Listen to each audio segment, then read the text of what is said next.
এই যে দেখতে আছেন একটা পিছনের বাম্পারটা ভাঙে গেছে, ও মাইর খাইয়া মানে ভিতরে ঢুকে গেছে। তো এক সৌদি আনছে এটা, এই যে নূতন যেটা দেখতে আছেন এটা নূতন আনছে চেঞ্জ করার জন্য।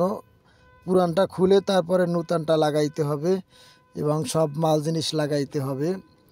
তো আমি এই কথাটাই বলতে চাই যে এই সৌদি আরব বা যে কোনো বাইরের দেশে আসলে কাজ জেনে তারপর আসতে হবে। কাজ না জেনে আসলে অবশ্যই সবার প্রথম কষ্ট হয়। তা কাজ না জেনে আসলে অনেক পরিশ্রম হয়। তাই আমি সবাইকে একটা কথাই বলতে চাই যে বিদেশের বাড়ি আসলে ভাই সবাই কাজ শিখে আসেন।